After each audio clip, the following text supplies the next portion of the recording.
आज तक आपने सुना होगा कि इब्लीस हमेशा इंसान को इबादत से गुमराह करने की कोशिश करता है, मगर आज की यह कहानी इतनी अजीब है कि इसे सुनकर आप हैरत में पड़ जाएंगे।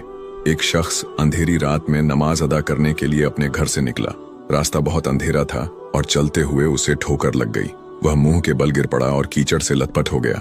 गंदे कपड़े देखकर वह वापस घर लौटा, लिबास बदला और फिर से मस्जिद की ओर रवाना हुआ। अभी कुछ ही कदम चला था कि उसे दोबारा ठोकर लगी और वह फिर गिर पड़ा, मगर उसकी हिम्मत कम न हुई। वह फिर घर लौटा, कपड़े बदले और एक बार फिर मस्जिद की ओर बढ़ा। इस बार जब वह घर से बाहर निकला तो दरवाजे पर एक अजनबी खड़ा था, जिसके हाथ में एक चमकता हुआ चिराग था।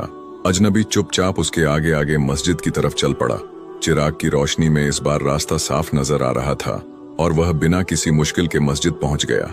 मस्जिद के दरवाजे पर वह अजनबी ठहर गया और नमाजी अंदर चला गया।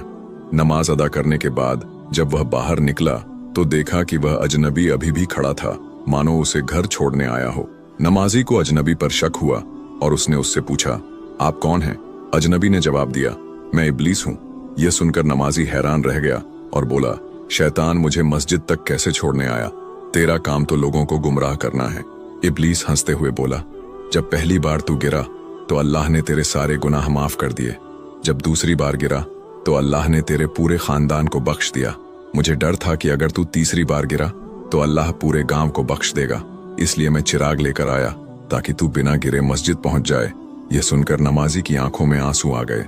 उसने सजदे में गिरकर अल्लाह का शुक्र अदा किया कि उसकी मेहनत और नियत को अल्लाह ने कबूल कर लिया। मर्तबा हजरत नूह अलैहिस्सलाम ने एक औरत को रोते हुए देखा। हजरत नूह अलैहिस्सलाम ने उस औरत से पूछा कि तुम क्यों रो रही हो? उस औरत ने हजरत नूह अलैहिस्सलाम से फरमाया, उसका बेटा बदकिस्मती से जवानी में ही मर गया। हजरत नूह अलैहिस्सलाम ने पूछा कि आपके बेटे की कितनी उम्र थी? उस औरत ने जवाब दिया कि वो सिर्फ 250 साल का था। हजरत नूह अलैहिस्सलाम मुस्कुराए और फरमाया, एक वक्त में ऐसा जमाना आएगा जब लोग सिर्फ कुछ अरसे के लिए जिंदा रहेंगे और सिर्फ 60 या 70 साल की उम्र पाएंगे। उस औरत ने हजरत नूह अलैहिस्सलाम से पूछा, क्या वो लोग घर बनाएंगे? हजरत नूह अलैहिस्सलाम ने फरमाया, वो इतने कम अरसे के लिए बेहतरीन घर बनाएंगे और बड़ी बड़ी लड़ाइयाँ लड़ेंगे। उस औरत ने फरमाया, अगर मैं उन लोगों की जगह होती तो एक कोने में खेमा लगाकर बैठ जाती और अपने रब की तारीफ और बुजुर्गी बयान करती।